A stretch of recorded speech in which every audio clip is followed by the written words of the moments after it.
네, 다시 KCTV 제주방송 스튜디오입니다. 2020 아시아 업사이클 제주 포럼 컨퍼런스 오후 세션을 시작하겠습니다. 오후 세션의 주제는 이겁니다. 대한민국 업사이클 현황과 전망.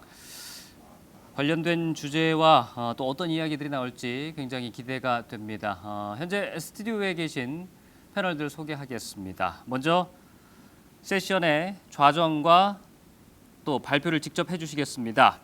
인천 업사이클 에코센터 윤성구 센터장 자리해 주셨습니다. 반갑습니다. 토론 패널 소개하겠습니다. 인천 환경교육센터 이미숙 팀장입니다. 이어서 순천시 청소자원과 이순영 업사이클 팀장입니다. 그리고 서울 새화룡 플라자 최병욱 선임입니다. 아트 프로젝트 그룹 받아쓰기 김지환 대표께서도 자리를 해주셨습니다. 네, 이렇게 함께해 주셔서 대단히 감사합니다. 그러면 먼저 윤성구 센터장께서 발표를 해주시겠습니다. 앞쪽으로 모시겠습니다.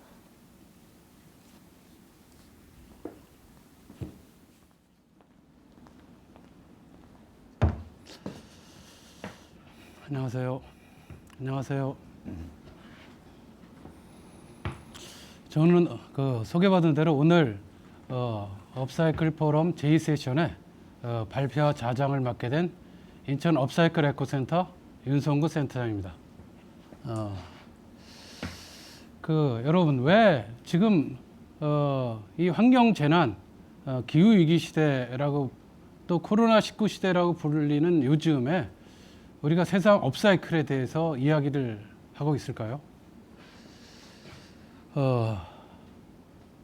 중요한 문제를 오늘 짚어보는 기회를 갖게 돼서 대단히 반갑고요.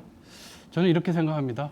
우리 문명은 지금 새로운 시기를 맞고 있다. 환경 재난 시기라고 하죠.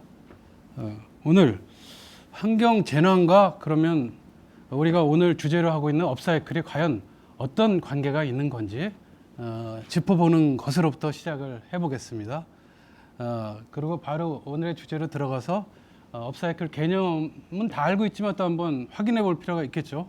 과연 그것이 정확하며 올바르며 통찰적이고 또 대중들에게 감동을 줄 수 있는 것인지 업사이클에 관심을 가지고 관련 있는 모든 분들이 그 출발점을 다시 확인할 필요가 있겠고요. 또 개념이 협소한 의미 이상으로 확장될 필요가 있지 않은가라는 생각에서 오늘 한번 제안을 드릴 거고요. 당연한 얘기지만 오늘 주제인 대한민국 업사이클의 오늘과 내일 현황과 과제라고 전망이라고 한다면 먼저 현황과 흐름을 짚어보고 이후 어떻게 될 것인지 또 우리가 어떤 일을 해야 하는 건지에 대한 이야기를 해보겠습니다. 그리고 다음으로 저는 업사이클을 오늘 내용 중에서 여러 가지 그 측면 관점에서 우리 사회가 복잡하기 때문에 업사이클도 여러 가지 복잡한 양상을 띠고 있다고 저는 생각을 합니다. 그런 선에서 업사이클과 환경 교육의 관계에 대해서 한번 다시 짚어보면서 이야기를 맺도록 하겠습니다.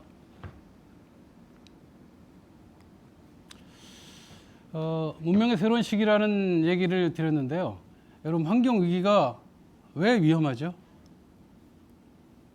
위기가 발생하면은 중대하고 심각한 문제다라고 인식하고서 전 사회적인 합의를 거쳐서 뭔가 위기를 극복하기 위한 방안과 계획을 합의한 다음에 실천에 돌입하고 극복하면 되잖아요. 그러나 그때의 위기보다 더 심각한 위기는 이걸 위기라고 아직 공감하고 동의하고 있지 않거나 위기 극복을 위한 종합계획이 아직 합의가 되고 있지 않을 때 위기가 정말 위기가 되는 겁니다. 지금의 환경 재난은 그러한 의미에서 재난으로 현실화됐지만 아직도 제대로 위기 대응의 종합 계획을 우리 사회가, 우리 인류가, 우리 지역이 각 단위들이 합의하고 공유하고 이대로 가면은 위기를 극복할 수 있다라는 그런 희망을 가지고 있지 못하다는데 위기의 환경 재난으로 얘기되는 위기의 심각성이 있는 거죠.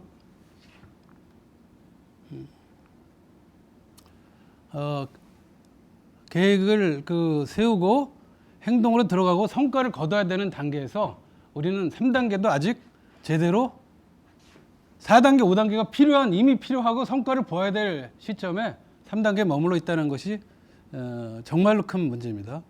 1990년으로부터 30년이 지났죠. 이미 그때 모든 2020년의 상황이 예견됐어요. 앞으로 10년, 20년, 30년, 50년이 지나면 이러한 일들이 벌어질 것이다라는 것이 예견되고 지적되고 발표되었지만, 그리고 그에 많은 노력들이 있었습니다. 그러나 현재 2020년 코로나19가 한참 진행되고 있는 이 시점에서 여전히 어떻게 해야 될지 합의가 불분명합니다. 이제 다시 무엇을 어떻게 해야 할지 업사이클만으로 되는 것은 아니지만, 업사이클이 저는 중요한 우리의 그 자원과 에너지의 소비 방식, 생산과 소비 방식을 재정화하고 크게 전환을 이뤄낼 수 있는 계기가 될 수 있다, 이렇게 생각하기 때문에 이제 다시 무엇을 어떻게 해야 할까라는 전면적인 전체적인 근본적인 질문을 던지면서 업사이클에 대한 이야기를 같이 좀 풀어야 된다고 생각을 합니다. 저는 기본적으로 업사이클은 현재의 시스템을 전제로 하지만 시스템을 넘어서야 될 과제가 있다라는 말씀을 드릴 텐데요.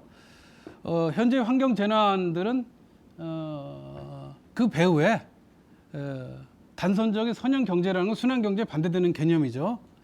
이것이 자리 잡고 있고, 가장 기본적으로는 뭐 1, 2번에 대해서는 알 수 있지만 바람직하지도 않고 지속 가능하지 않지만 어쩔 수 없다라는 얘기 속에서 극복이 불가능합니다. 이것이 지금의 체제가, 시스템이 유일하거나 필연적인 것이 아니라면 뭔가 대안이 있지 않을까. 그렇죠? 저는 중충적 순환 경제, 업사이클은 단순한 개념이 아니라 중충적 순환 경제라고 하는 키포인트입니다. 그 전환을 우리가 이해해야 된다, 이렇게 생각을 하고요. 자, 업사이클 개념의 확장, 업사이클 다 아시죠? 지금 너무나 유명해진 말이 있잖아요. 업그레이드와 뭐 리사이클을 합쳤다, 이렇게 얘기들을 하는데, 어쨌든 좀 정리를 해보면 무엇을, 폐기물이나 인형물품입니다. 어떻게 아이디어나 디자인을 추가한다. 어디로? 목적지는 전혀 다른 용도와 가치를 지닌 물품으로 탈바꿈시키는 거죠. 왜 그렇습니까? 자원 순환 방식, 자원 고갈과 환경 오염에 대한 성찰로부터 쌓여가는 폐기물로부터 이 문제를 어떻게 해결할 수 있을까에 대한 목적성이 있잖아요. 자원 순환의 새롭고 강력한 방식이다라는 시작과 동의와 전파가 있는 겁니다. 그래서 좀 이견은 있는데 정의에 대한 이야기를 한번 다시 짚어볼 필요가 있다고 저는 생각합니다. 다 아는 상식적인 얘기 같지만 환경부가 이렇게 하고 있죠. 조금 틀려 있습니다. 환경부는 쓸모 없어진 것을 수선해 재사용하는 리사이클링이라는 정의가 틀려 있죠. 환경부서부터 좀 틀려 있어요. 상식적으로 다 아는 것 같지만 한국 업사이클 센터 대구에 있습니다. 리사이클 산업을 굉장히 역점을 두고 이제 육성하고 있죠. 거의 비슷한 얘기를 하는데 잘못된 부분은 쏙 빼놓고 있죠. 경기도 업사이클 플라자, 이 자리에는 안 오셨는데 비슷한 이야기를 하고 있고요.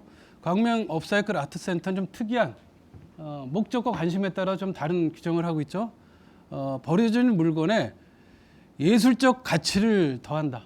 그리고 새로운 작품이라는 것이 강조가 되고 있습니다. 업사이클을 아트와 문화 이런 거에서 접근하고 있죠. 서울 세화령 플라자 여기 최병 선임께서 오셨는데 가장 정확하고 그다음에 광범위하고 포괄적이고 이런 정의를 했다고 저는 생각합니다. 보면은 쓸모가 없어진 후까지 고려하며 처음 만들 때부터 환경과 자연을 생각하며 이렇게 또 정의가 나가면서 재활용이 환경을 지키고 자원순환을 실천할 수 있는 새로운 방법이다라고 굉장히 모범적인 정의를 내리셨어요. 청주 재활용 시민센터는 재활용을 또 잘 얘기했고 제가 근무하고 있는 업사이클 에코센터도 동일한 얘기를 하고 있죠. 조금씩 다르긴 한데 위키백과에서는 질적인 환경적 가치가 높은 물건을 재탄생시키는 재활용의 한 방식이다라고 얘기합니다. 제가 이 개념을 다시 좀 불명확한 것도 수정하면서 좀 말씀드리는 이유는 재활용이 재활용보다 진화된 개념이긴 하지만 상위의 개념은 아니라는 거죠. 어디에도 그런 말은 없습니다. 그렇죠? 더 발전한 진화된 개념이지만 그 이전의 물품에 비해서 그렇죠? 질적 환경적 가치가 더 높은 물건으로라는 비교가 있는 그 이전 물건보다는 여러 가지 의미가 있는 새로운 물건을 만든다는 의미에서의 얘기지 재활용이 재활용보다 상위다 이렇게 얘기할 수는 없다라고 저는 생각을 하고 여기 옥스퍼드 사전과 위키피디아에서도 비슷한 정의를 내리고 있습니다. 그러니까 그 이전의 아이템보다 더 큰 품질과 가치를 지닌 물건을 만들어내는 것을 업사이클링이라고 일단 얘기합니다. 업사이클의 좁은 개념이죠. 협의의 개념이 잘못된 건 아닙니다. 제가 여기서 제안하는 거는 개념이 좀 확장될 필요가 있다. 보이는 차원, 물품에 대한 새로운 용도 가치로의 재탄생을 업사이클링이라고 보통은 얘기하죠. 이것에 근거해서 경제, 사회, 환경 등 여러 가지 자원이 있죠. 보이지 않는 자원들이 있습니다. 사회적 자원, 환경적 자원들은 쉽게 눈에 띄진 않죠. 그러나 자원 개념을 일단 확장할 때는 사회적 공유자원이라는 개념을 저는 업사이클의 전제로 하고 있다고 생각합니다. 공유자원의 가치 중심의 협력 사용, 재설계, 재디자인을 업사이클의 좀 확장된 개념으로 사용하는 것이 더 업사이클의 역할과 의미를 임팩트 있게 해가는데 도움이 되지 않는가 이렇게 생각하는 거죠. 일단 이렇게 제안을 한번 드려보고 개념을 통합적으로 총체적으로 하는 속에서 업사이클은 전체적으로 업사이클이 좀 중요하구나 하는 사회적 존중과 배려를 받는 이상으로 사회 변화 혁신, 사회적 공유자원은 사회적, 환경적, 경제적 모두를 말합니다. 우리 사회가 공동으로 누려야 될 자원의 협력 사용, 패러다임의 그 변화를 통해서 협력 사용을 선도하는 그러한 중요한 변혁자로서 존중을 받을 수 있을 것이다라고 저는 생각하는 거죠. 그러니까 존경, 정확하게 얘기하면 존중에서 존경으로. 저도 말이 좀 약간 헷갈렸는데 단순하게 그냥 이론으로 소중하게 여기는 것을 떠나서 업사이클에 대한 역할을 인정하고 그것이 전하는 메시지를 따르고 존경을 보내는 거죠. 이런 역할을 받으려면 업사이클의 전체 사회적 공유자원에 대한 자신의 태도를 갖다가 좀 더 적극적으로 가져갈 필요가 있다 이렇게 생각을 합니다. 그래서 그런 말씀을 드리고 업사이클 현황과 여러분 세계 업사이클 주요 기업들이 있죠. 20, 30된 역사도 있고 최근 10년 사이에 굉장히 발전했습니다. 그리고 국내도 업사이클 주요 기업들이 브랜드들이 생겨나고 있는데 뭐 정확한 통계는 아니지만 가령 0.01% 매출액 기준이죠. 100ppm 정도 됩니다. 전체 세계든 국내든 재활용 시장이 있으면 근데 저는 그런 생각을 해요. 그러면은 100ppm이 1000ppm, 1000ppm 해가지고 1%, 2% 성장하는 것을 기대해야 될까요? 그런 단순 비교는 아니고 기존의 재활용 산업이 하고 있는 시장 역할이 있어요. 독특한 자기 메커니즘이 있고 기업 공헌하는 역할이 있습니다. 업사이클이 그걸 대체하는 것이 아니라 업사이클은 현재 재활용 시장이 감당하지 못하고 있는, 커버하지 못하고 있는 영역에 도전하는 거예요. 그렇죠? 재활용 산업이 감당하지 못하거나 버려지고 있는 영역에서 새롭게 소재 발굴해서 새로운 가치를 만드는 것이 업사이클이지 기존 시장을 잠식하는 것이 아닙니다. 대체하거나. 그리고 그런 활동을 통해서 결국 제가 그리는 업사이클의 미래는 일시적으로는 재활용 시장이 더 커져야 돼요. 그렇죠? 자원에 대한 새로운 인식들이 우리 사회에 보편화되면서 더 많이 분리수거와 분리배출이 이루어지고 더 많은 단순 재활용, 소재 재활용들의 역할들도 시장도 커져야 됩니다. 그렇죠? 그러나 장차는 이러한 것을 통해서 제가 조금 이따 얘기 드리겠지만 리사이클이나 업사이클이 줄어드는 오히려 필요 없는 그런 자원 절약, 소비의 새로운 패러다임이 보편화되는 사회가 돼야 된다는 거죠. 한번 잠깐 현황을 이런 정도로 볼까요? 뭐 패션 잡화가 초기에 주요한 업사이클의 그 이미지와 뭐 개념을 만들어 왔던 원동력이었죠. 지금도 여전히 이게 주류입니다. 매출액이 주류예요. 아직 뭐 경향으로서는 프리랜서 활동으로서 예술, 그렇죠. 아까 작품으로 보는 거 또는 건축, 설치 표현 조형물의 가구에 이렇게 또 등장하고 있습니다. 그리고 교육 쪽으로도 많이 자원순환 녹색 소비에 대한 교육 영역으로도 업사이클이 확대되고 있죠.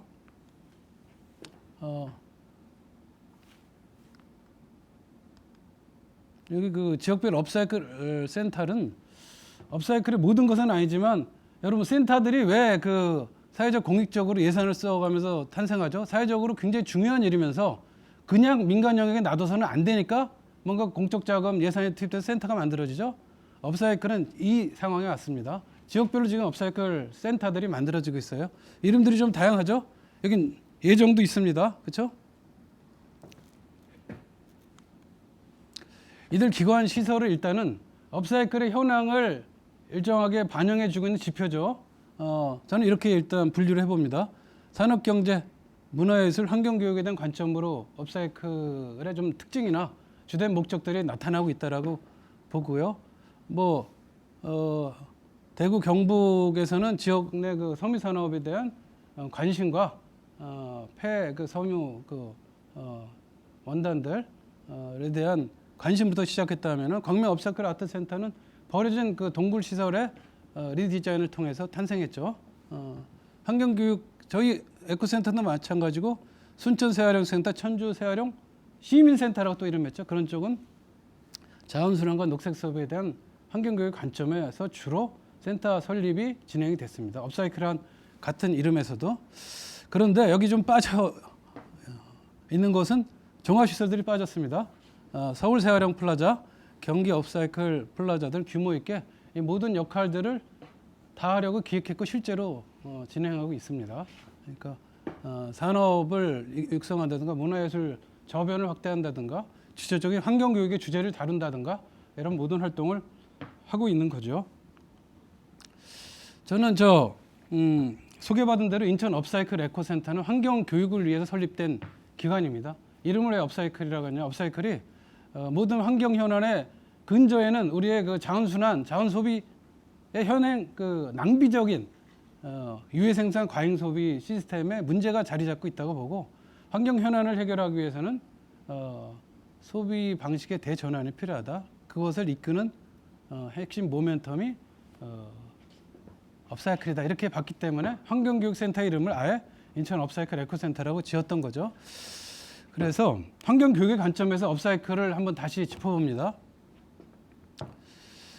업사이클 산업을 육성하기 위한 그 환경부 회의에도 제가 참가해보고 그때마다 그 얘기는 드렸어요. 제 입장에서 얘기를 드렸는데 지금 그 여러 가지 제도라든가 금융지원 서부터 업사이클 그 창업기업 업사이클러들을 발굴하고 육성하고 지원하는 여러 가지 노력들이 있지만 업사이클 자체를 보더라도 자원 소비에 대한 인식과 행동이 얼마나 변화되는가에 업사이클의 미래는 달려 있다.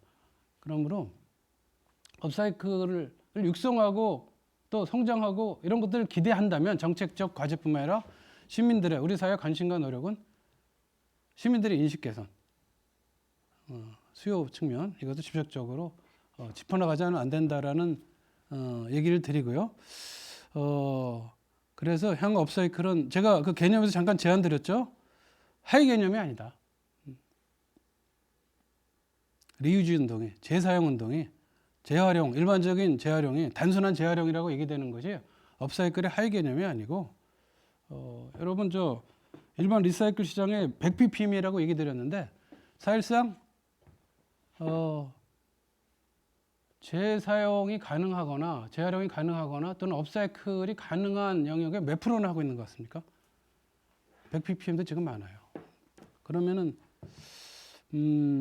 업사이클은 홀로 가는 것이 아니라 아까 제가 기본적인 얘기를 드렸죠. 더 많은 재사용 운동, 더 많은 재활용 산업, 그렇죠? 더 많은 자기 자신의 업사이클 이라는 것을 결합해 가야 되고 여기서 좀 굵은 글씨를 못 써놨는데 일반인들이 업사이클을 통해서 생활 재사용 운동, 생활 창작 재사용 운동을 전개하게 하는 것이 환경교육의 관점에서는 업사이클이고 업사이클은 이 점을 굉장히 염두에 둬야 된다. 업사이클 자체만을 위한 업사이클이 돼서는 안 된다. 이렇게 저는 제안을 드립니다. 아까 얘기를 좀 드렸나요? 지금 예정 2021년 예정인 서울에서 5개 권역의 리앤 업사이클 플라자를 설립한다고 그 계획 좀 오타가 있었나요? 발표됐고 그 중에서 시범 사업을 강동구가 한 60억 예산으로 내년도 리앤 업사이클, 리사이클과 업사이클을 결합한 개념입니다. 상위 하위 개념이 아니라 둘이 기반하고 선도적 역할, 핵심적 역할을 해야 된다는 개념으로 잘 잡아가고 있다고 생각했죠. 지금 이렇게 표면화되기 전부터 저는 환경교육 관점에서는 이렇게 가야 된다라고 굳게 믿고 또 주장을 해왔었고요. 그래서 업사이클은 업사이클을 위해서 존재하는 것이 아니다. 그 자체가 목적은 아니고 하나의 수단이다, 계기일 뿐이다라는 걸 잊어서는 안 된다라고 저는 생각합니다. 제가 하고 싶은 말은 환경교육 관점에서 업사이클은 제가 이 얘기를 이제 한 두세 번 이미 드린 것 같아요. 업사이클 대상이 되는 폐기 불용 물품이 더군다나 석유화학 제품들이 가득 차 있잖아요. 프라이탁은 뭐 석유화학 제품 안 씁니까? 방수포? 그것이 원천적으로 환경에 대해서 면제가 될까요? 폐기 불용 물품이 획기적으로 줄어들고 없어지는 사회, 그렇죠? 불필요하거나 과잉의 물품들 끊임없이 생산하고 소비하고 그러고 있죠. 이걸 어떻게 대체할 수 있습니까? 이것을 자원 순환이 아니라 쓰레기 지향 쓰레기 생산 사회죠. 현재는 낭비적 소비 경제 시스템을 대체해서 진정하게 자원 순환, 자원을 보호하고 공유해서 공익적 가치로 사용하는 사회로의 전환을 최종 목표로 누구나 해야 돼요. 그렇죠? 지금 그렇지 않고 가능합니까? 환경재난의 극복이? 업사이클은 그 공통의 목적에 기반해야 되고 공통의 목적에 복무해야 된다. 이렇게 저는 업사이클에 얘기하면서 업사이클에 큰 기대를 하고 있는 거죠. 이 도표가 제가 지금 서너 번 강조한 얘기의 핵심을 표현하고 있어요. 현재 웨이스트 하이어라키라고 죄송합니다. 영어로 뭐 이렇게 된 것을 그냥 급하게 옮겨왔는데 여기 보면은 가장 그 선호도가 높은 친환경적이지 않은 옵션이고 밑에가 위로 올라가면 가장 친환경적인 처리 방식, 쓰레기 처리 방식 옵션이에요. 쓰레기는 예방해야 되죠, 발생을.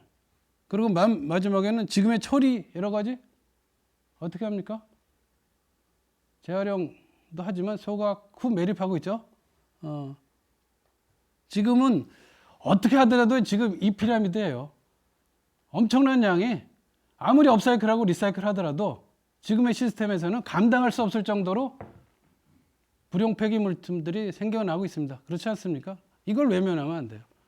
그걸 가만히 둔 채 이걸 어떻게 업사이클하고 리사이클 할 것인가만 고민해서는 안 된다는 거죠. 우리의 목표가 너무 협소한 거예요. 어떻게 됩니까? 이 위기를 뒤집어야 된다. 그렇죠? 이거 참 가능할까요? 이게 가능합니까? 업사이클 센터를 100개를 만든다고 해서 이 포럼을 1년이 아니라 분기마다 연다고 해서 이게 가능할까요? 시민들의 인식 개선 참여, 전 사회적인 분위기, 예산의 우선순위, 행동의 기준, 원칙이 전환하지 않고 이게 가능할까요? 이게 전환되려면 이게 우리의 목표에 따른 합의가 있어야 되잖아요. 왼쪽 시스템에서 얼마나 리사이클과 리유즈와 여기는 업사이클이 표현이 안 됐지만 업사이클은 리유즈 방식의 하나입니다. 소재를 재사용하는 거니까요. 이런 것들을 어떻게 할 것인가라는 고민뿐만 아니라 자신의 목표를 크게 광의 개념을 제가 제안했죠. 이걸 역전시켜야 된다. 예방하는 양이 방지하는 양이 아주 크고 최종적인 처리 양은 아주 줄어드는 자원순환, 자원소비 방식으로 전환하는데 다 같이 복무하지 않고서는 업사이클의 역할과 미래는 크게 제한적이다 이렇게 말씀을 드리는 것이죠. 그러나 제가 업사이클을 자꾸 폄하하려는 것이 아니라 이 역전을 어떻게 현실화시킬 수 있죠?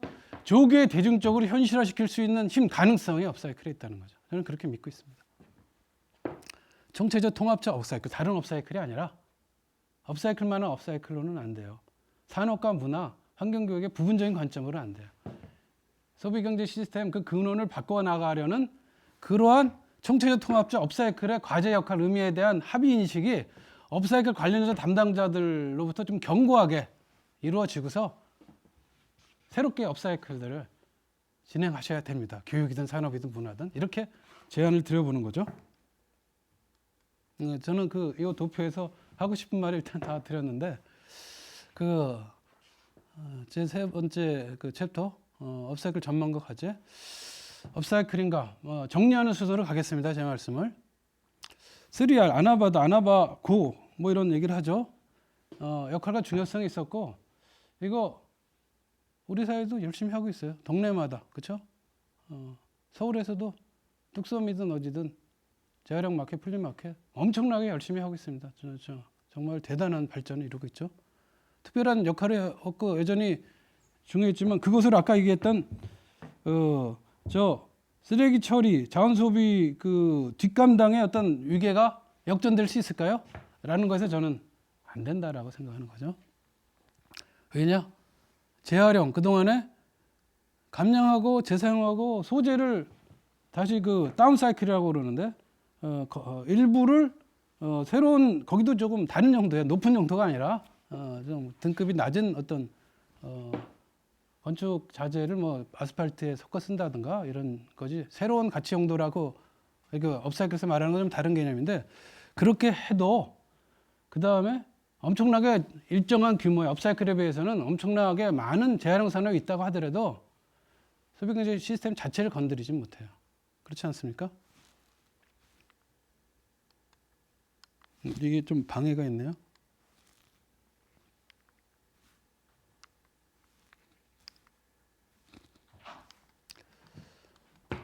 노트북을 좀 확인하셔야 될 것 같은데 파급 승수라고 저는 얘기하는데 생각해 보는데 기존에 어떠한 재사용, 재활용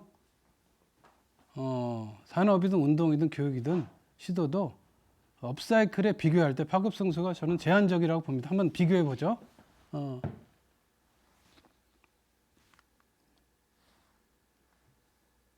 여러 갈래 변화 노력이 있어요. 나눔 장터, 녹색 소비, 공유경제, 사회적 경제, 공정무역, 마을 경제 여러 가지 대안들이 나옵니다. 로컬 푸드서부터 나열하자면.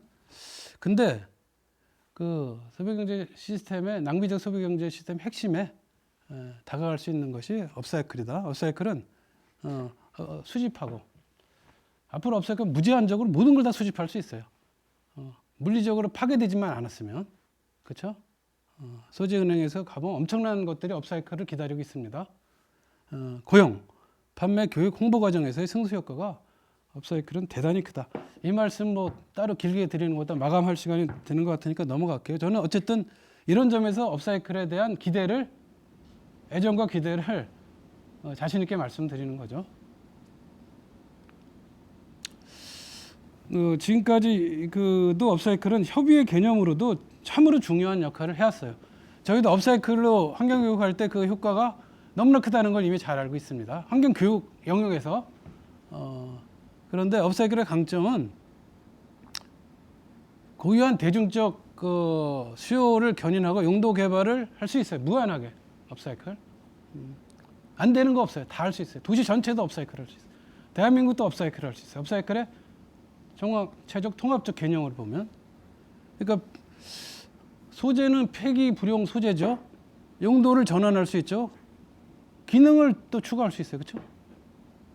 친환경 디자인, 심미적 디자인이 예술적 디자인 추가돼요.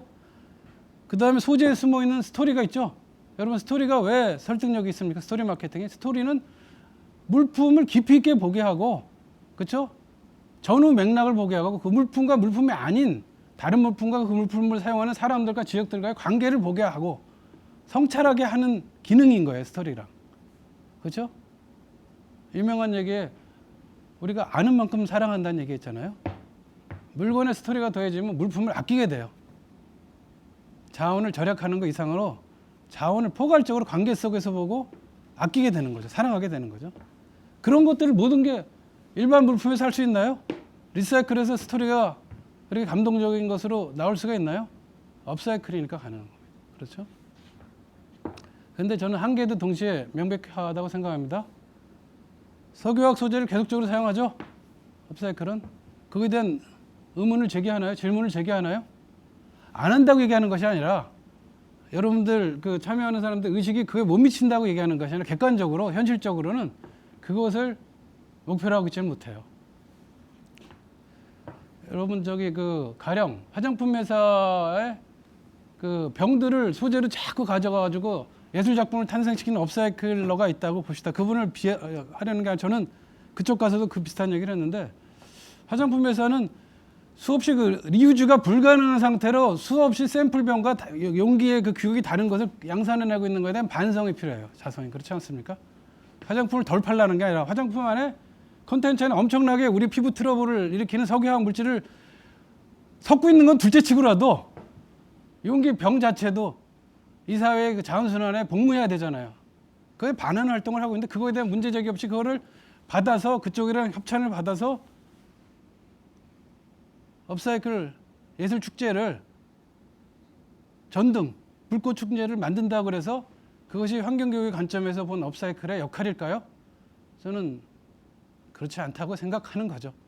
그 업사이클러의 기능과 역할과 심미적인 디자인 감각이 이런 의식과 결합해서 당장은 아니더라도 이것이 문제가 있고 바뀌어져야 된다라는 그런 것에 연대되기를 저는 호소하는 거예요. 그런 것이 없으면 업사이클은 너무나 무력하고 약하고 구색밖에 안 된다. 그렇지 않습니까? 그린와싱의 구색이 되는 업사이클을 저는 반대하는 거죠. 이렇게 한계를 얘기 드리는 거는 폄하자가 아니라 강점과 한계 속에서 한계를 정확히 한 속에서 강점을 저는 발휘할 수 있다고 봅니다. 세상 모든 것이 그렇죠. 업사이클은 세계적으로도 그렇고 우리 대한민국에서도 그렇고 이제 시작에 불과하다. 100ppm을 1000ppm으로 만들자가 시작이 아니라 사회혁신, 사회개조에 자기 역할에서 시작에 불과하다고 봅니다. 누구도 그 뜻을 모르고 다양한 시나리오가 있을 수 있는데 시나리오 1, 2, 3를 얘기하면 지금처럼 기본 역할은 하지만 체제에 대한 근본적 성찰과 대안적 요구랑 결합하지 않을 때 그냥 구색으로 끝나는 거예요. 업사이클이. 그렇죠? 부분적인 두 번째 시나리오는 일정하게 지금보다 더 육성돼 가지고 부분적으로 재활용 전체 시장의 포션을 1000ppm, 1000ppm을 늘려가지고 역할하는 거죠. 제3의 시나리오는 가장 그 최대 목표라고 생각할 수 있나요? 소비경제 시스템을 근본적으로 성찰하게 하고 대안을 제시하는 역할을 하는 거예요. 업사이클 계속 업사이클에 여러 가지 얘기를 이제 마지막으로 하면서 마무리 짓게요. 업사이클 제품이 왜 각광을 받습니까? 왜 주목을 받습니까? 왜 성공한 기업이 나오고 왜 전도 유망한 기업으로 발굴되고 지원되고 있고 수없이 업사이클 에코센터가 지어져서 자기 역할을 하고 있죠. 국가 예산을 쓰면서. 업사이클 제품이 참 매력적이잖아요. 그렇죠? 업사이클 제품의 핵심 가치와 경쟁력의 원천은 무엇입니까? 어떤 사람은 작가의 창의성, 리디자인 그거라고 얘기하겠죠. 저는 그걸 부정하지 않는데 저는 보다 본질적으로는 그것이 지닌 환경성에 있다라고 생각합니다. 그렇죠? 새로운 용도, 기술과 디자인 등은 오히려 부차적이다. 아까도 얘기 드렸지만 환경성이 업사이클의 소재서부터 만드는 과정, 산출물, 결과물이죠. 어디에 쓸 것인가 활용처. 산출물과 활용처는 좀 다른 개념입니다. 또 거기 아까 제가 얘기한 스토리의 모든 곳에서 업사이클의 환경성이 드러나고 있어요. 크든 작든. 환경성은 우리 시대의 그 요구와 또 대중의 호응이 만나는 접점이지 삼각구도예요. 업사이클러, 업사이클 기업, 업사이클 예술가, 업사이클 교육가들이 업사이클 얘기할 때 그 업사이클이 역할하고 의미가 있는 거는 시대적 요구가 있고 대중의 그렇죠? 호응이 있기 때문에 가능해요. 이 삼각구도를 잘 우리가 균형 있게 이해해야 됩니다. 업사이클은 그 속에서 아까 얘기한 끝을 모르게 성장할 수 있다. 다양한 시나리오 속에서 어떤 길을 갈지는 저도 잘 모르겠습니다. 그래서 그 대안적 역할을 저는 제시했고 제안했지만 제대로 꼽히려면 이거 많이 우리 얘기하고 있어요. 제도 정비 예산 지원 홍보 교육들이 더 필요하다. 문화적으로도 확산해야 된다. 더불어서 단선적, 일회적 선형경제, 리니어하다 그러죠. 선형으로 쭉 흘러가서 끝나고 우리를 떠나는 것뿐이지 어떤 지구에 투척되는 거죠. 중층적 순환경제 시스템, 우리의 책임 안에, 우리의 가시권 안에 어떻게든 자원을 보호하고, 그렇죠? 중층적 순환경제 시스템으로 간다라는 목표와 그럼으로써 사회적 전환을 이끌어내야 된다는 제 입장에서 얘기하면 통합 환경교육 관점과 투 트랙으로 함께 가야 된다라는 말씀을 드리고 싶습니다. 이제 매진 말인가요? 좀 시간이 길어진 것도 같지만 여러분 제가 그 업사이클의 핵심적인 가치와 역할은 그것이 지닌 환경성에 있다라고 말씀을 드렸죠. 환경성이 가치가 있다는 건 지금이 굉장히 반환경적이다라는 얘기예요. 지금 우리의 사회관계 구조, 현황이 그렇죠. 환경 문제는 자원호 한편으로 고갈되고 오염은 심화되고 기후 위기가 현실화됐죠. 가장 대표적인 환경 재난으로. 그 배후의 원인이 자원과 에너지 사용 방식 때문에 그래요. 이건 다 아는 얘기죠. 다 아는 얘기인데 왜 해결책을 못 찾고 있을까요? 필연적 결과까지 해서 이대로는 안 된다라는 얘기는 하는데 그러면 뭐 할 건데? 우리가 어떻게 할 수 있는데? 여기 제가 부분적 대응구는 너무 힘들다. 각자 적절한 역할을 하니까 적당하게 존중해 주는 것만으로는 힘들다라는 말씀을 드리는 거죠.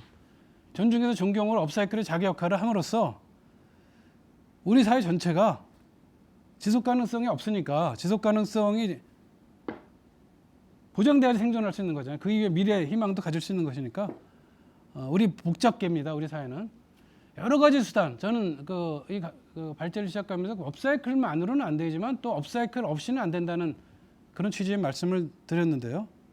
온갖 수단을 동원해서 자원순환 사회로 전면적 전환을 같이 실행에 옮겨야 되고 업사이클이 거기에 함께 가야 되고 그렇게 하면 업사이클은 역할하는 거고 그것 없이는 업사이클이 구색으로 멈추고 환경 위기는 극복이 안 될 거다라는 그러한 조건부 희망의 전망을 말씀드린 거죠. 목표는 분명하다. 마지막 장 같아요. 낭비 없는 세상, 함께 여는 순환 사회. 업사이클이냐 리사이클이냐 이런 걸 떠나서 또는 환경교육에 관심이나 이런 것들이 없던 분들을 떠나서 환경 현안 재난의 당사자가 되고 있습니다. 누구나 인류 누구도 코로나를 피할 수 없죠. 대한민국 국민 누구나 다가오는 어떤 쓰레기 대란, 환경 재난, 기후 위기, 미세먼지를 피할 수 없는 것이 지금의 현실입니다. 그 속에서 근원적으로는 사회 환경 경제적 자원에 그러지 않아도 부족한 소중한 자원을 낭비적으로 쓰면서 환경 오염을 만들어내고 있어요. 일석삼조의 이익이 아니라 뭡니까? 하나의 돌로 여러 가지를 동시에 깨트리고 파괴하고 자기 그렇죠 기반을 허물고 있는 것이 우리의 현재의 모습입니다. 그러면 어떻게 해야 돼요?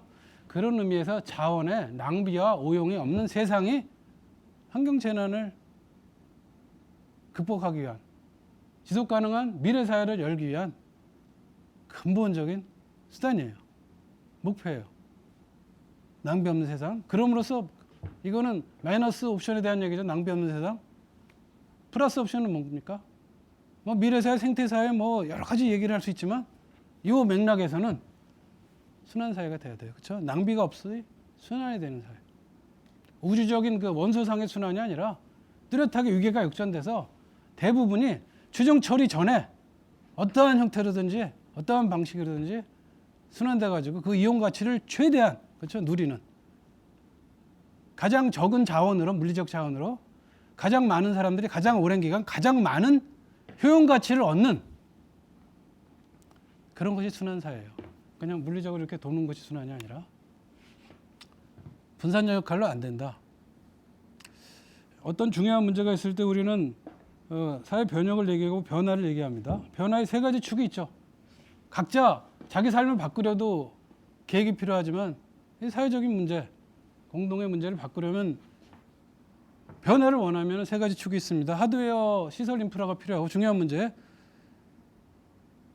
소프트웨어 정책 제도가 필요하고 휴먼웨어라고 할까요?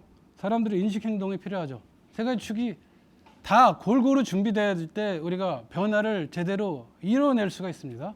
그런데 여러분 잘 아시잖아요.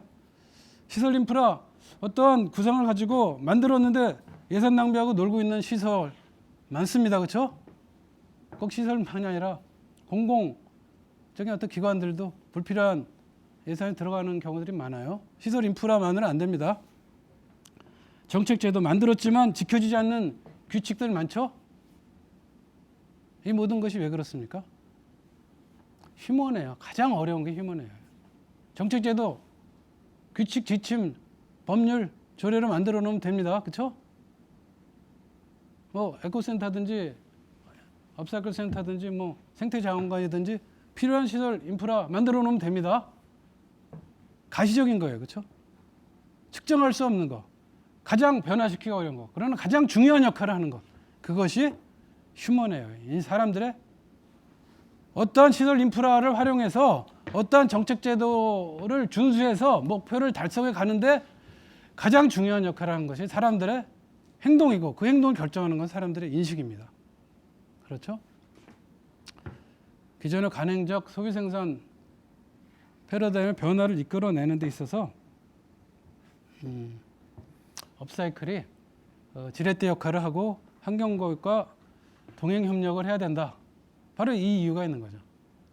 아무리 업사이클 관련 제도를 만들고 시설을 만들고 기업들을 육성하더라도 자기의 목표를 달성할 수 있으려면 업사이클이 환경교육과 함께 가면서 이미 교육 역할을 안 하고 있다는 게 아니에요. 환경교육의 최대 목표, 가치, 그 강령적인 목표와 함께 가면서 자기를 좀 더 원대하게, 깊게, 넓게 성장시켜야 된다. 이런 말씀을 드리고 싶습니다.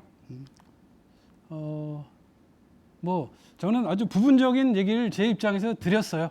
그리고 업사이클 관련 여러 포럼이나 뭐 이런 것들이 흔하지는 않지만 그래도 가서 경청할 만한 많은 지식 정보들 저는 얻고 제가 이제 참고하는 그런 감사함이 있었는데 오늘 제가 어떠한 연구로 발제자가 되면서 제가 그 가지고 있는 생각을 환경교육의 관점에서 잠깐 얘기를 드렸습니다. 오늘 그 이어지는 토론에서 많은 좋은 그 말씀을 듣기를 기대하고요. 저희 업사이클 에코센터가 세이브라는 영어가 4번 나옵니다. 자원을 절약해서 미래를 저축하고 다 세이브죠.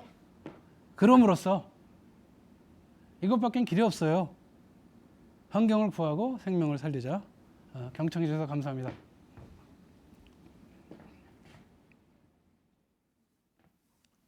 그러면 들어가서 네. 예.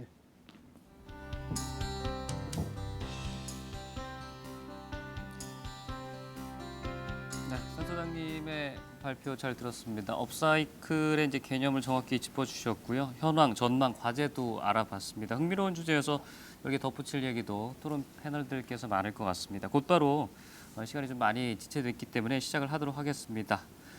좌장 윤성구 센터장께 마이크 넘겨서 토론 진행 부탁드리겠습니다. 예, 안녕하세요.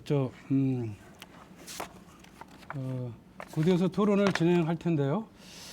참석하신 분들은 아까 사회자께서 다 소개를 시켜주셨지만 업사이클에 대해서 나름으로 다 역할하고 관점을 갖다 가지신 분들만이 참가를 하신 걸로 알고 있습니다.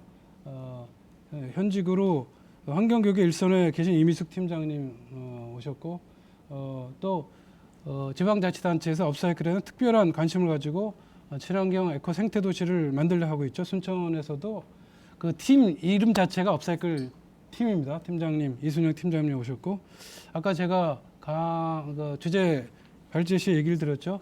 대한민국의 업사이클의 오늘과 미래를 책임지고 있는 서울 세아령 플라자에서 최병욱 선임이 또 이곳 제주도에서 업사이클의 일선 현장에서 업사이클의 그 개념과 실천을 한 몸에 이렇게 또 책임지고 계신 김주현 받아쓰기 대표님 다 골고루 오셨습니다. 토론을 시작할 때 각 발표를 보고서 준비해 오신 내용들이 있을 것으로 제가 알고 있고요.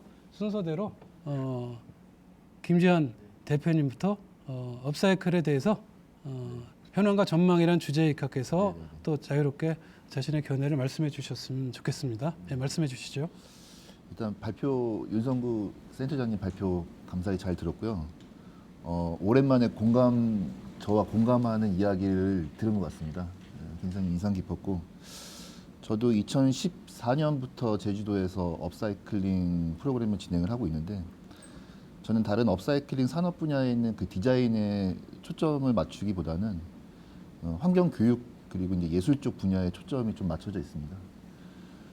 말씀하셨다시피 그 휴먼웨어 또 그리고 생활 창작 재사용 운동 이 부분이 특히 굉장히 인상적이었는데 저는 업사이클링계 아니면 환경에 관심 있는 분들한테 좀 제안을 하고 싶어요. 그 DIY라고는 다 아실 겁니다. Do it yourself라고 해서 너 스스로 뭔가를 만들라는 취지였죠. 저는 거기서 업그레이드 시켜서 DI 업사이클링, 너 스스로 do it 업사이클링이죠. 너 스스로 업사이클링 하라라는 캠페인을 혼자 한 2년 전부터 이제 시작을 했습니다. 내용은 간단합니다. 결과적으로 우리가 상품을 만들고 판매를 하면은 소비를 조장할 수밖에 없고, 소비를 조장하게 되면 결과적으로 쓰레기 문제는 또 반복될 수밖에 없는데, 일상생활에서 버려지는 작은 쓰레기더라도 우리가 필요한 소품을 직접 만든다면은 그 조금의 쓰레기도 더 줄여 나갈 수 있지 않을까라는 취지로 제가 개인적으로 만든 캠페인입니다. 그래서 생활창작 재사용 운동에 대한 개념을 그 디자인이라는 영역이 제품을 디자인한다는 개념을 좀 확장시켜서 뭔가 업사이클링을 통해서 재미도 줄 수 있고 의미도 줄 수 있고 또 환경적으로 가치도 높일 수 있는 그런 쪽으로 디자인을 새로 개념 정리를 해나가면 어떨까, 이런 제안을 좀 드리고 싶습니다. 예. 특히 그 업사이클을 제목 그러니까 네이밍을 하신 데서 알 수 있듯이 DIY를 업그레이드 시켜서 네. DI업이라는 운동을 DI업, 제안합니다. 예, 저도 이해했습니다.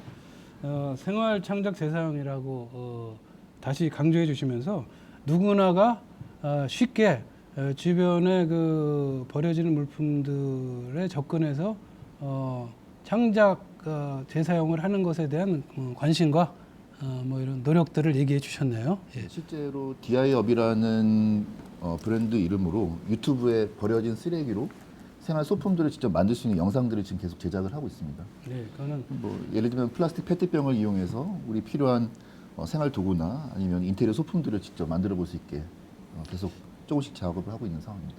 이거 김지현 대표님의 그 업사이클에 대한 관심과 노력은 개별 업사이클러로서 또는 업사이클 기업을 육성하거나 업사이클 산업에 대한 관심은 또 별도로 하더라도 일반 그 주민이나 시민들이 뭐 유튜브도 그렇고 여러 가지 경로로 주변의 그 생활 속의 불용물품들 직접 새로운 용도로 손쉽게 간편하게 따라하면서 네네. 각자의 아이디어로 생활 속의 창작 재사용 운동을 벌여나가는데 네.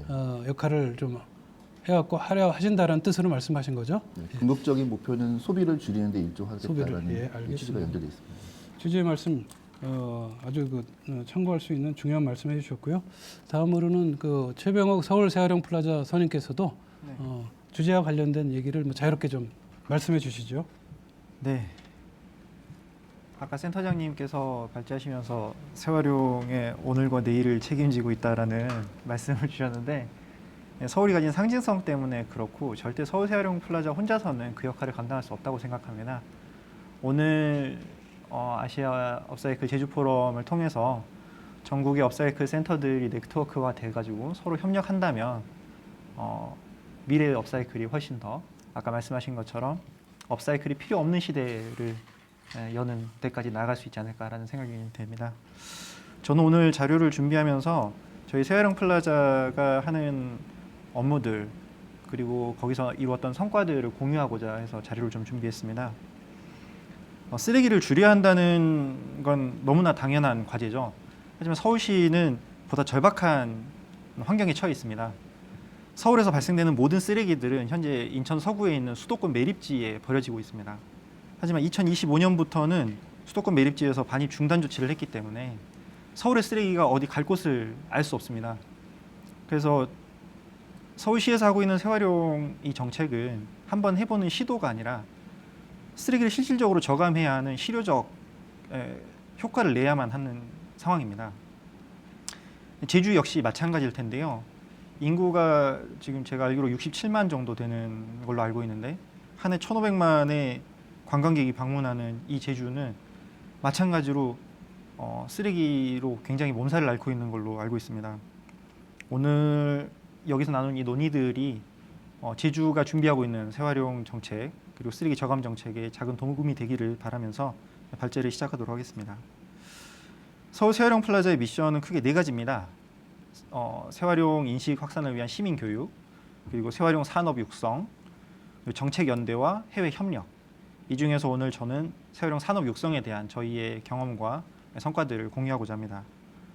첫 번째는 마을 단위로 재활용 문화 거점을 마련하고자 했던 재활용 리앤업사이클 숍에 대해서 말씀드리고자 합니다. 작년에 진행했고 공간을 보유하고 있는 자생단체와 함께 재활용 체험과 전시 그리고 재활용 제품을 판매하는 숍을 조성하는 사업을 진행했습니다. 마을 조직은 본인들이 가지고 있는 공간을 제공하고 저희는 그 공간이 숍의 기능을 할 수 있도록 행정적, 재정적 지원을 뒷받침했습니다. 이를 통해서 마포와 송파에 각각 한 곳씩 리앤업사이클 숍을 개소해서 운영했고요. 제품 가격이 좀 부담이 돼서 판매가 드라마티컬리하게 이루어지진 않았지만 굉장히 의미 있는 판매 실적을 올렸고요. 그리고 숍을 중심으로 한 재활용 교육에 시민들의 참여와 만족도가 굉장히 높았습니다. 예를 들어 송파 같은 경우에는 시민들이 반려동물을 키우는 분들이 많은데요. 안 입는 주인들의 옷으로 반려동물 옷을 만드는 교육을 진행했었는데 굉장히 만족도가 높았고 참여도가 좋았습니다. 두 번째는 이 리앤업사이클 숍이 자치구 단위로 확장된 리앤업사이클 플라자 사업입니다. 아까 윤성구 센터장님께서 잠깐 소개해 주셨는데 내년에 5개 구를 시범 사업으로 시작하게 됩니다. 강동, 성북, 노원, 송파 그리고 서대문까지 해서 5개 구가 먼저 개소를 해서 다음 해 해서 25개까지 확대해서 운영할 예정인데요. 기존의 리앤업사이클 숍이 자치구 단위로 확장됐다고 보시면 됩니다. 여기서 가장 중요한 것은 기존에 버려지던 것들을 자원으로 분류하는 이 소재 네트워크를 구축하는 작업입니다. 조금만 수선하면 얼마든지 다시 재기능을 할 수 있고 멀쩡한 옷인데 버려지는 것들이 너무 많습니다. 예를 들어 동대문에 있는 자투리청 같은 것들이 그쪽에서 너무 넘쳐나기 때문에 쓰레기지만 다른 구에서는 얼마든지 그걸 활용해서 제품으로 만들 수 있거든요. 이런 소재 네트워크가 구축된다면 쓰레기 없는 자원순환 도시로의 실현이 보다 가까워질 것이라고 생각됩니다. 서울시는 인구가 1,000만이기 때문에 그리고 25개의 시설이 필요하지만 제주도는 67만이고 그러면 2개 내지 3개 정도의 시설만 있어도 이런 기능들을 충분히 실현 가능할 것이라고 생각합니다.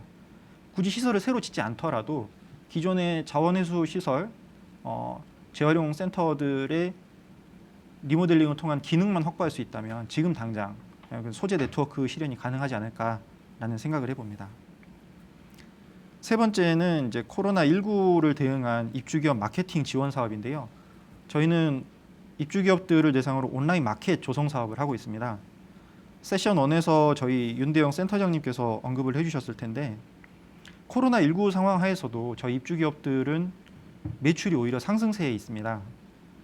이것은 물론 각자 입주기업분들의 마케팅 노력이 있었기 때문에 가능한 거지만 소비자들이 가치와 스토리를 소비하는 이런 현명한 소비 문화가 확산됐기 때문이라고 생각합니다. 하지만 업사이클 제품은 고등교육을 받은 디자이너가 소재를 해체하고 제품을 제작하는 이 모든 것이 수작업으로 이루어져서 제품 단가가 일반 제품에 비해 조금 높습니다. 하지만 그럼에도 불구하고 지구를 살리는 윤리적 소비, 이런 가치 소비 확산에 따라서 매출 증가세는 앞으로도 증가세에 있지 않을까라는 생각을 하고 있습니다. 근데 이게 입주기업 모든 기업을 대상으로 해서 증가세에 있는 건 아니고요. 몇 가지 특징이 있었습니다. 일단 첫 번째, 완성도를 가져야 되고요. 두 번째, 온라인 마켓을 갖고 있습니다. 자사에. 그래서 제품의 완성도 높은 제품은 가지고 있지만 자사몰을 가지지 않은 분들을 대상으로 온라인 마켓을 만들어야겠다라는 생각을 해서 11월 개설을 목표로 지금 준비 중에 있고요. 입주기업당 3개 제품을 업로드하고 판매를 개시할 예정입니다. 그리고 연말까지 해서 실적을 본 다음에 각 입주기업별로 관리 아이디를 드리고 그러면 이제 스스로 제품들을 올리고 판매를 하실 수 있게 되는 거죠.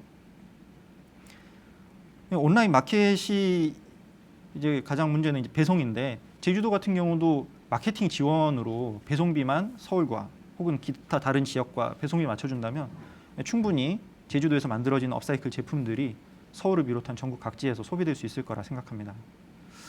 그리고 네 번째는 라이브 커머스 지원이라는 건데요. 재활용 개념이 생소한 이들도 분명히 있지만 입점 기업들 중에는 각 브랜드의 충성 소비 고객층들이 있습니다. 1년에 재활용 패션백을 3, 4개 사시는 분들은 물론 없습니다. 하지만 한 번 구매한 분들은 다음번에 가방을 구매할 때 또 그 브랜드를 구매하시거든요. 그래서 저희는 이런 분들을 브랜드 팬층이라고 부릅니다. 쉽게 말하면 한 번도 재활용 제품을 안 산 사람들이 있지만 한 번만 재활용 제품을 산 사람은 없는 것이죠. 이런 브랜드 팬층들을 대상으로 보다 마케팅을 직접적으로 주도적으로 해보자라고 해서 온라인 홈쇼핑을 계획한 겁니다. 제품의 탄생 배경에 공감하고 구매라는 적극적 지지 의사를 표시하는 분들을 대상으로 제품의 탄생 스토리라든지 소재가 어떻게 제품으로 변화되어 가는지 이 과정들을 보여주면서 직접 제품을 구매하도록 유도하는 것이죠. 스마트폰이나 PC를 통해서 그 방송들을 보면서 직접 제품 구매까지 가능한 상용 앱 개발 업체와 현재 진행 중이고 12월 중에 방송 예정 중입니다. 이미 이 업체가 제주에서 방송을 수차례 진행하셨더라고요. 제주에 있는 업사이클 담당하는 기업들과도 충분히 협력이 가능할 거라고 생각됩니다. 마지막으로 저희 입주 기업들이 코로나19 때문에 백화점이나 다른 시민분들이 많이 찾는 오프라인 매장들을 철수하고 있습니다. 하지만 이제 만나야 뭔가 판매가 이루어지기 때문에 이분들이 자체적으로 고민을 굉장히 많이 하고 계신데 물건을 만드는 제조기업이 아니라 우리가 컨텐츠 기업으로 거듭나야겠다라는 자체적인 노력을 하고 계십니다. 방금 발제하신 우리 김지환 토론자님께서도 유튜브를 통해서 컨텐츠를 제공하고 계신다고 하시는데 저희 입주기업 중에는 인라이튼이라는 업체가 있습니다. 이 업체는 영국의 D사에서 만드는 청소기를 수리하는 일을 하고 있는데요.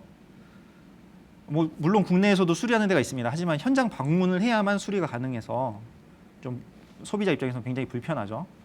100만 원을 호가하는 그 청소기가 고장나면 버리고 새로 사는 경우가 많은데 이분들 같은 경우에는 인터넷으로 접수를 받아서 빈 박스를 고객의 그 수요처까지 보내드립니다. 그럼 거기에 제품을 넣고 이걸 다시 보내주면 수리를 해서 다시 박스를 보내고 고객은 박스만 다시 돌려보냅니다.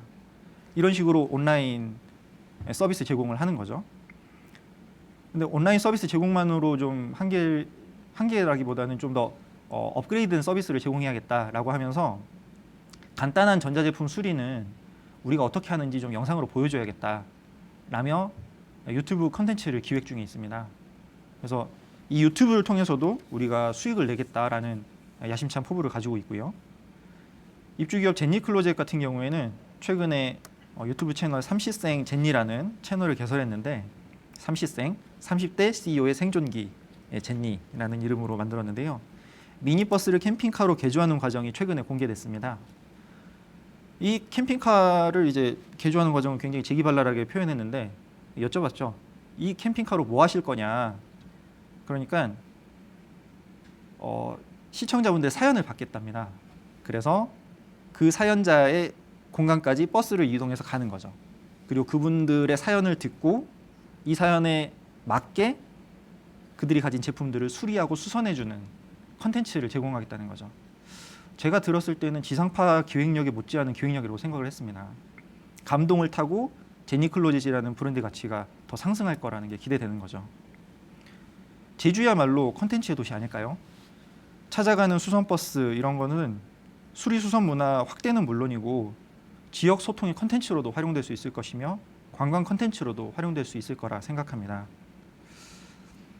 이상으로 5가지 저희의 경험들을 소개했지만 보시면 대단한 성과라기보다는 답을 찾아가는 실마리 정도라고 생각합니다. 하지만 작년에 세계 3대 디자인 어워드를 이끄시는 IF의 디렉터 랄프 비그만 회장님께서 저희 SUP 서울 세아령 플라자를 방문해 주신 다음에 SNS에 이런 글을 남기셨습니다.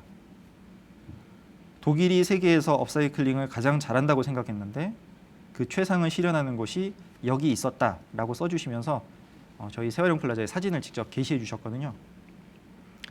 사람들 눈에는 세활용이 어차피 버릴 걸로 괜히 고생하네라고 치부해 버릴 수도 있습니다.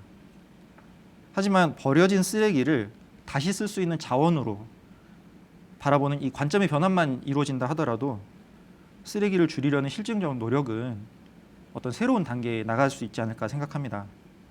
오늘 논의된 지혜와 경험들이 제주는 물론이고 전국 세활용 문화 확산의 작은 밑거름이 되기를 소망합니다. 예, 감사합니다. 예, 최병욱 선임께서는 제가 그렇게 말씀을 드렸는데 대한민국 업사이클 재활용의 현재와 미래를 핵심을 이끌고 계신다는 것을 다시 한번 확인해 주셨어요. 마지막에 특히 시민교육, 정책, 연대 이런 모든 영역의 역할을 골고루 하고 있지만 세활용 플라자만이 가지고 있는 그런 경험과 인프라, 정책 제도 모두 속에서 서울을 중심으로 업사이클 업사이클 기업들을 발굴하고 육성하는 아주 구체적인 역할들을 하고 계신데 여러 가지 리앤업숍이라든가 제가 알고 있었던 것 이상으로 좀 진행이 되고 있는 것 같네요. 그것이 기존 시설에서 이제 숍으로 역할을 하면서 새로운 공익적인 시설로 플라자로 리앤업 플라자로 설치가 될 예정이다라는 소식. 또 그 중에서 소재 네트워크의 역할들이 기본이 돼야 된다. 이런 말씀도 주시면서 특히 기업들한테는 완성도도 중요하지만 홍보 판매 영역에서 온라인 기반이라든가 여러 가지 마케팅 지원을 위한 온라인 홈쇼핑 또는 여러 가지 심지어는 단순하게 온오프라인 쇼핑뿐만 아니라 캠핑 카를로 개조한 찾아가는 어떤 수선에 대한 아이디어까지 여러 가지 지원 사례와 경험을 갖다 말씀해 주셨습니다. 아주 경청할 만한 점들이고요. 끝으로 재활용에 대한 의의를 우리가 자원에 대해서 관점을 바꾸면 새로운 시작이 될 수 있다 이런 통찰력 있는 말씀을 해주셨습니다. 감사드리고요. 다음으로 순천시 아까 얘기 드렸지만 업사이클 팀이라고 지자체에서 그렇게 팀 명칭을 잡은 것이 이렇게 많지는 않은 것 같아요. 서울에서도 업사이클 팀이라고 만들지는 않은 것 같은데 이순영 업사이클 팀장님께서 주제와 관련해서 자유롭게 좀 말씀을 부탁드리겠습니다. 안녕하십니까. 순천시청 청소자원과 이순영 팀장입니다. 인천 업사이클 에코센터 윤성구 센터장님의 발표 내용 아주 유익하게 잘 들었습니다. 그 중에서 업사이클 흐름과 전망에 대해서는 저에게 깊은 인상을 주었습니다. 저희도 시정을 할 때 참고하겠습니다. 토론자로서 저희 순천시청 청소자원과에서 업사이클 정책과 관련해 하고 있는 사례를 한두 가지 소개하고자 합니다. 저희 과에서는 체험, 교육 프로그램 운영으로 업사이클에 대한 인식 전환을 유도하는 정기 교육과 수요자 중심 맞춤형 찾아가는 교육을 추진하고 있습니다. 이렇게 핸드북을 제작해서 찾아가는 교육대에 활용하기도 합니다. 이렇게 순서에 좀 이렇게 주문을 해서 하고 있고요. 또 업사이클 센터에는 1층에 놀이 체험장과 전시 공간이 있는데 이런 공간에 입주하여서 교육 체험을 통한 판매와 연결되는 입주자도 있고요.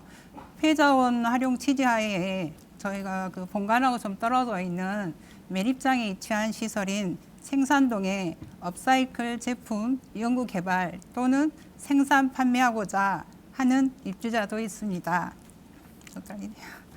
생산동 일부는 시에서 그 대형 폐기물 등 업사이클 소재 해체, 분리 및 보관 공장으로 시범 운영한 후 내년부터 본격 소재 발굴 공급 운영 예정이며 그 방문하는 체험객과 시민들 인식 개선을 통해서 몇 년 안에는 성과가 나타나지 않을까 전망합니다. 참고로 저희 본관 입주자는 4개 팀이 입주했고요. 생산동에는 2개 팀이 입주했습니다. 그리고 일부는 시에서 시범 운영 후 내년 본격 운영할 예정입니다. 그리고 코로나로 그 휴관되는 기간에도 그 있었는데 휴관 중에 저희가 그 선거용 폐기 현수막을 활용하여 그 선풍기 커버를 일체형하고 반달형 등 3종류를 만들어서 저희 그 순천시 관내 28개 읍면동 출장소에 통해서 배부했습니다. 이런 그 폐기 현수막 재활용 그 공예를 수료한 전문 봉사 단체가 있어서 재능 기부로 참여하게 돼서 같이 했습니다. 그리고 이러한 그 폐기 현수막 등에 대한 재활용 계획이 환경부 평가 기준에 의해서 우수하게 평가되어 한국순환자원유통지원센터를 통해 지역에 도움을 주기도 하였습니다. 참고로 지원금은 3천만 원이었고요. 이렇게 이것은 파우치고요. 여기에 그 빈용기 보증금 에 대한 그 홍보물 다 쓰고 다시 쓰고 그런 부분하고 저 순천 업사이클 더 새로운 로고, 그래서 다른 것도 아닌 그 세상에 단 하나밖에 없는 또 순천에서 만든 더 새로움에서 만든 그런 파우치고요.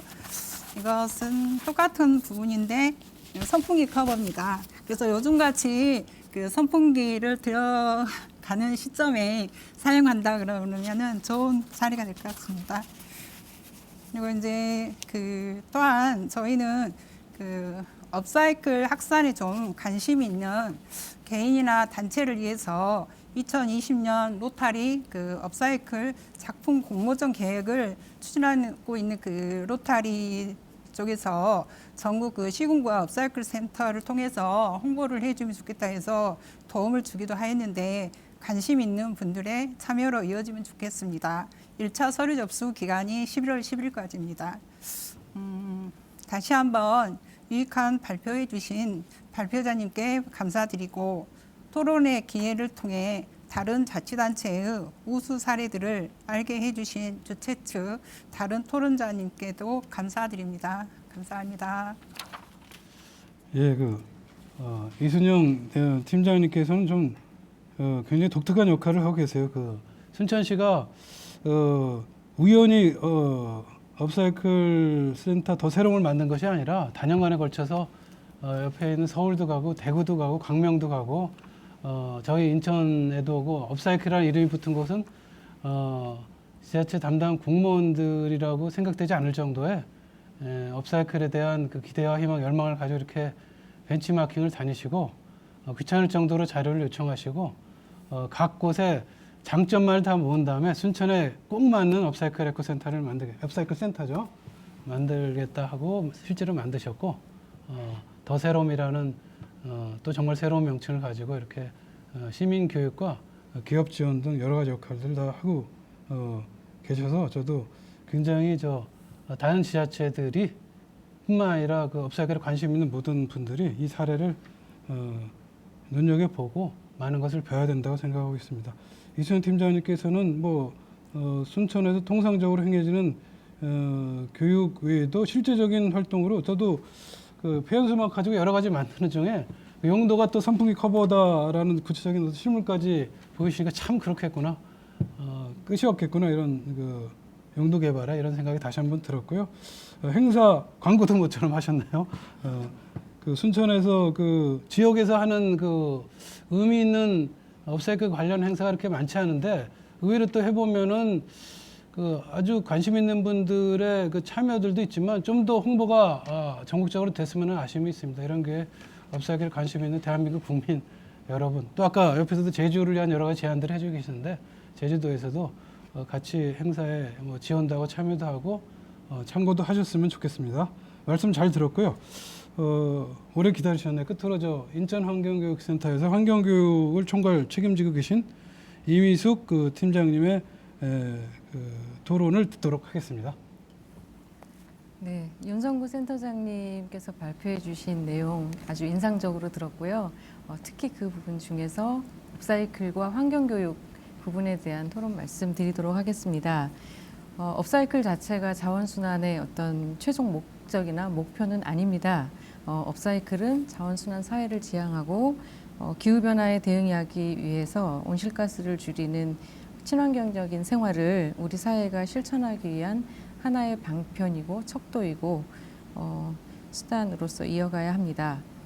그런 면에서 윤성구 센터장님께서 말씀하신 업사이클을 가리켜서 기존의 관행적 소비 생산 패러다임을 근본적으로 바꾸는 지렛대 역할을 해야 한다라고 짚으신 말씀도 이와 같은 맥락이라고 봅니다.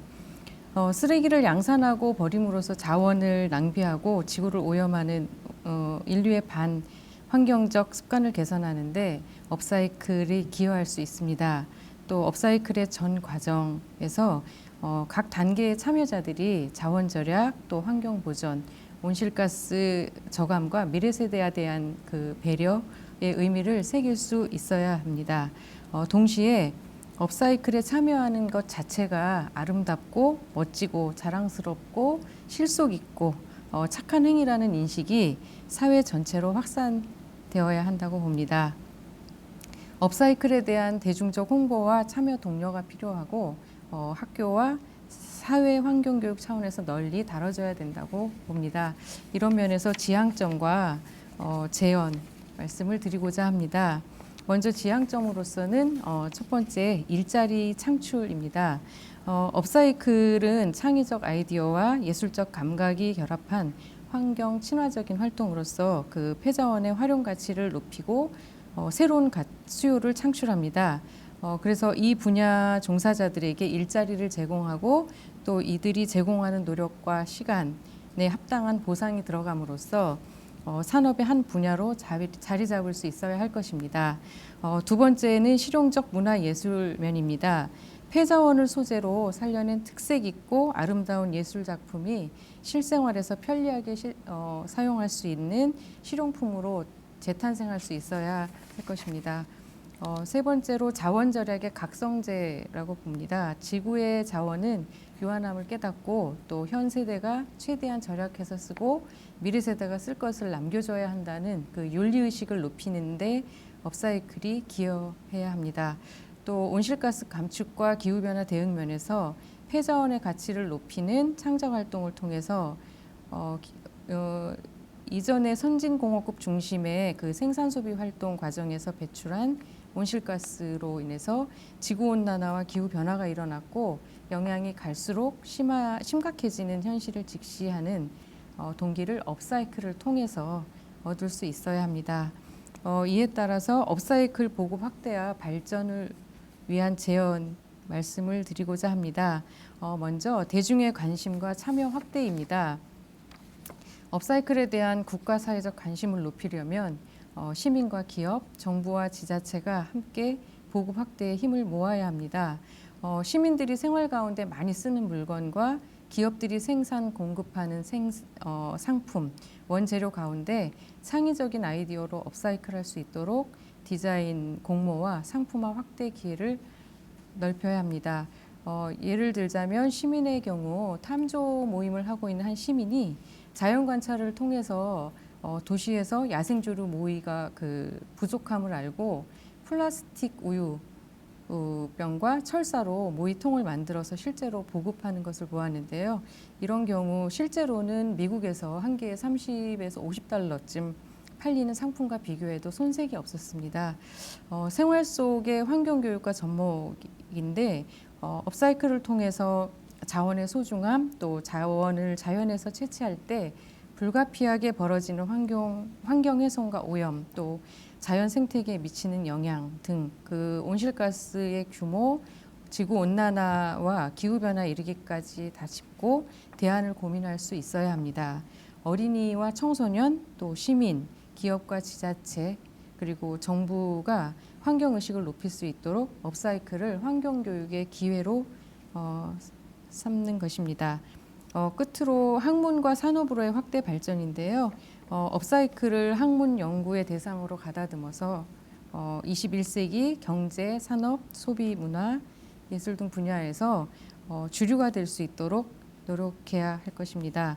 자원순환 사회로의 전면 전환을 위해서 환경교육을 통해 역할을 잘 해낼 수 있도록 최선을 다하겠습니다. 감사합니다.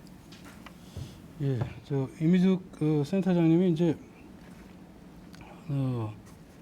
처음부터 일관되게 그 사회적 관심과 또 환경교육의 그 과제 역할을 염두에 두고서 이제 업사이클에 대한 이제 기왕에도 하고 있지만 이런 점들이 더 잘 됐으면 좋겠다는 얘기까지 이렇게 제안도 해주시고 했네요. 뭐 업사이클은 기왕에도 했지만 더 적극적으로 그 주변에 일자리 그 창출에 공헌할 수 있고 또 그렇게 돼야 된다. 뭐 실용적 문화예술 좀 더 실용적인 그 선상에서 대중들이 다가가야 된다. 뭐 자원 절약의 각성제 역할도 하고 기후 변화에 대응을 하는 환경 현안에 대응하는 그런 수단으로서도 강조가 된다는 말씀도 주시고 대중의 관심과 참여가 확대되면서 시민 아이디어 속에서 많은 업사이클 관점에서 본받고 또 확산시킬 수 있는 시민 아이디어들이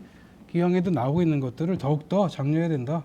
생활 속 환경 교육으로 접목시켜 가지고 학문적 연구도 좀 필요하고 앞으로 이제 이러한 것들 속에서 환경 교육과 업사이클이 자기 역할을 해나가 것이다. 뭐 이런 각오까지 얘기해 주셨네요. 말씀 감사드리고 이상으로 토론 패널 분들의 기본 그 발표를 다 들었습니다. 다 소중한 말씀 주셨고요. 각 선에서 사례와 경험을 중심으로 이제 이야기하신 끝으로 잠깐씩 뭐 시간이 많이 경과한 것 같으니까 30초 내지 1분 사이로 저희가 오늘 주제는 대한민국 전체 업사이클의 현황과 과제 전망이라는 좀 포괄적 주제를 주셨어요. 업사이클에 참여하고 있는 당사자로서 사례 경험들도 얘기해 주셨지만 끝으로 일반적인 제안, 우리의 현황 일반이 어떻고 앞으로 전망이 어떻고 우리가 해야 될 과제는 업사이클이 자기 역할을 다하기 위해서 해야 될 과제가 무엇인지 라는 것이 첫 번째 부분이고요. 두 번째 부분은 그 업사이클 관련 토론들은 많이 있었지만 이렇게 업사이클 센터가 최근 몇 년 사이에 같이 여러 군데서 생겨나서 교류 협력과 더불어서 각자 역할을 해왔지만 이런 제주 그 포럼을 통해서 한 자리에 비로소 만날 수 있었던 것 같거든요. 앞으로 최병욱 선생님께서도 연대에 대한 이야기를 특별히 이제 모두에 강조해 주셨는데 이런 제주 포럼에 대한 또는 일반적인 연대 활동에 대한 그 역할에 대한 기대라든가 제안 같은 거 이 두 번째 사항으로 객관적인 그 전망과 과제에 대한 얘기를 해주시면은 또 이 포럼이라든가 연대 네트워크에 대한 그 주관적 주체들의 그 역할 기대 부분에 대한 얘기를 같이 해주시는 걸로 오늘 토론을 마무리하도록 하겠습니다. 우선 다시 순서대로 우리 대표님께서부터 말씀해 주시죠. 네, 김지환 대표님. 네, 시간이 너무 짧아갖고 좀 아쉽네요.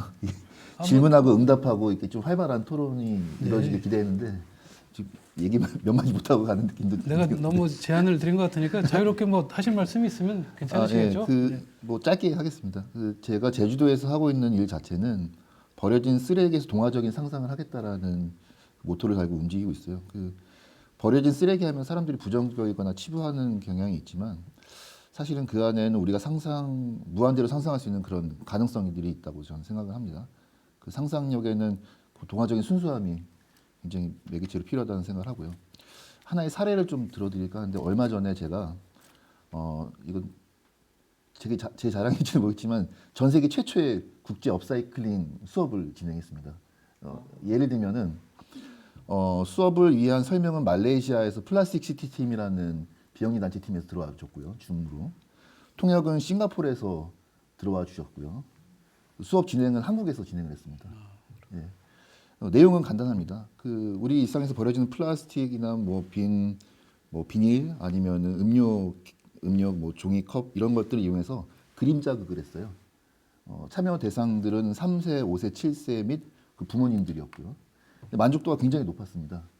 저는 여기서 힌트가 있다고 생각해요. 뭐냐면은 업사이클링이 너무 우물한 개구리에서만 생각했던 거 아닐까. 사실은 우리보다 더 먼저 혹은 우리보다 더 열심히 업사이클링에 대한 고민과 답을 찾고 있는 전 세계 많은 전문가들이 있다고 생각하는데 그들과 네트워크 할 수 있고 그들의 그런 노하우나 경험을 우리나라 어린아이들이나 우리나라 국민들이 공유할 수 있다면 얼마나 좋을까. 저 이런 쪽으로 뭐 지자체나 아니면 기관들이 같이 고민했으면 좋겠다는 생각을 하고 있고요. 산업적인 측면에서 제품을 만들어서 경쟁해서 더 많은 수익을 고민할 수밖에 없긴 하지만 궁극적으로는 우리는 인간을 위한 디자인도 같이 고민해야 된다는 생각을 합니다. 수익만을 본다기보다는 어떻게 하면 환경 문제를 같이 고민할 수 있을까?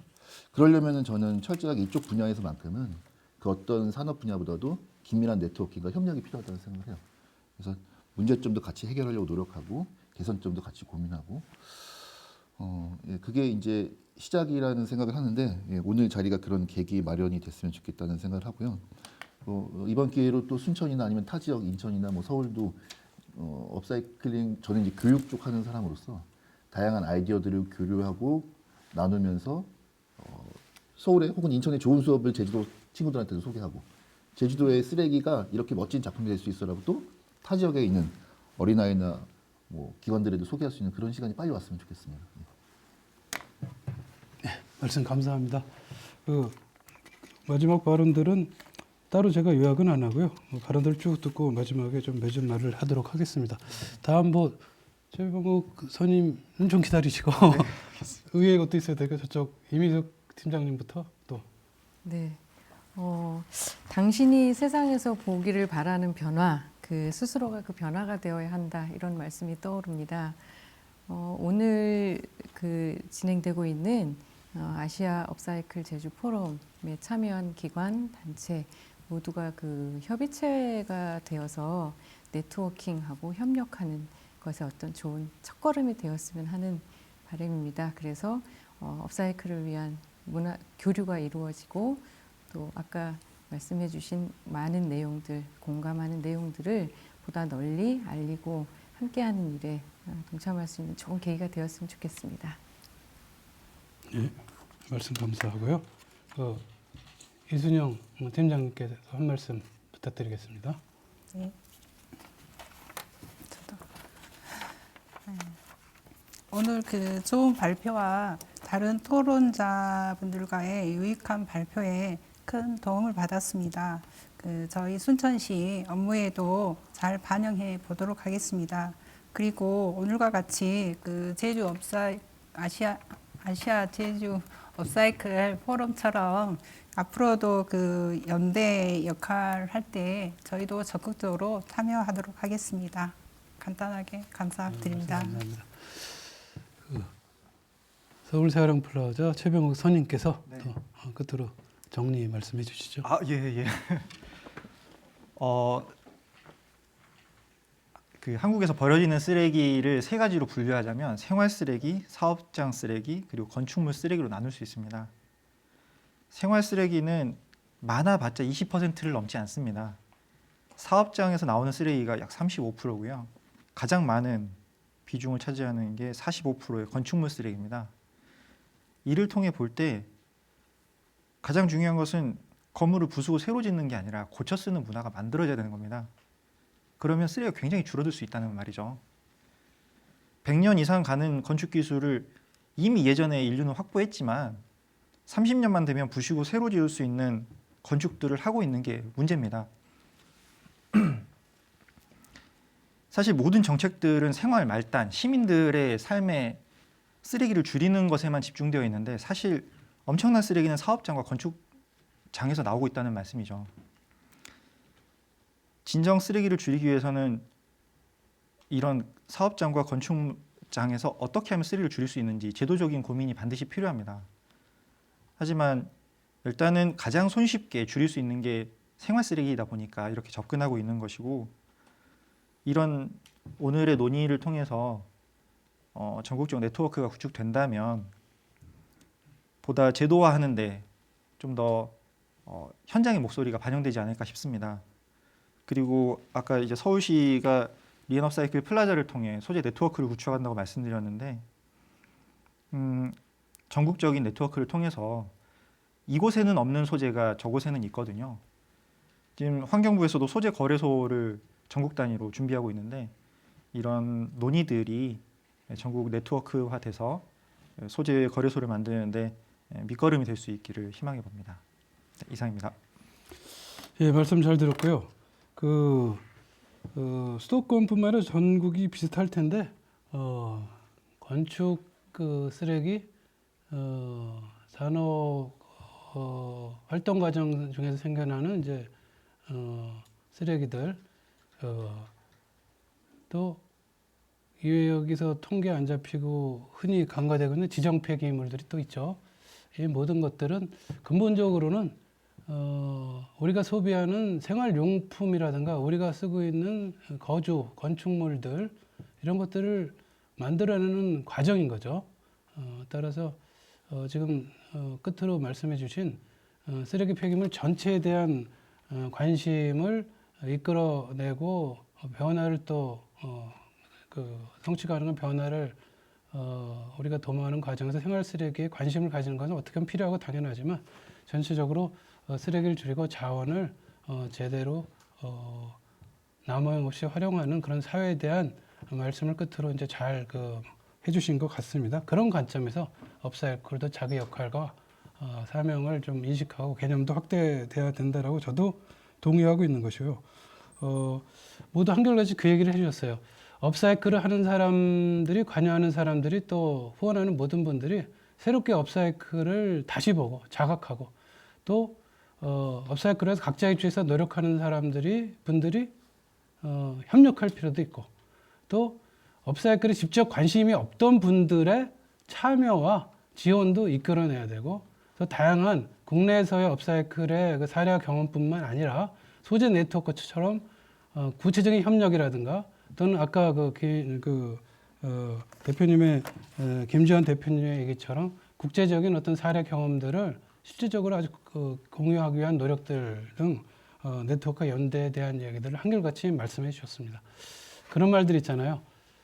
이름을 불러줘야지 너와 내 사이에 그것이 존재하는 겁니다. 업사이클을 우리가 그 소중한 이름을 다시 불러보고 다시 확인해보고 손을 내밀고 손을 잡아주고 하는 이러한 그 포럼 등을 통해서 대한민국 업사이클이 오늘 진단한 현황과 전망 중에 가장 행복한 시나리오, 생존의 위기, 지속 가능성의 위기를 넘어서서 더 나은 사회, 모든 것이 인간을 위해서 디자인되고 실행에 옮겨지고 재평가되고 다시 사용되는 그러한 행복한 사회가 되기를 기대해 봅니다. 이상으로 업사이클 제주 포럼인가요? 생태 환경 특별구 제주에서 열린 업사이클 2차 포럼 2차 세션을 모두 마치도록 하겠습니다. 토론자 여러분들 정말 수고 많으셨습니다. 고맙습니다. 네, 윤성구 센터장님 그리고 패널 여러분들 진심으로 고생하셨습니다. 의미 있는 얘기들이 참 많이 나왔던 것 같고요. 어떻게 이제 실천에 옮기느냐 이런 방안도 좀 고민을 해보는 시간이 있었으면 좋겠습니다. 2020 아시아 업사이클 제주 포럼 1일차 컨퍼런스 모두 마치도록 하겠습니다. 시청해주신 여러분 대단히 고맙습니다. 내일도 또 이어지도록 하겠습니다.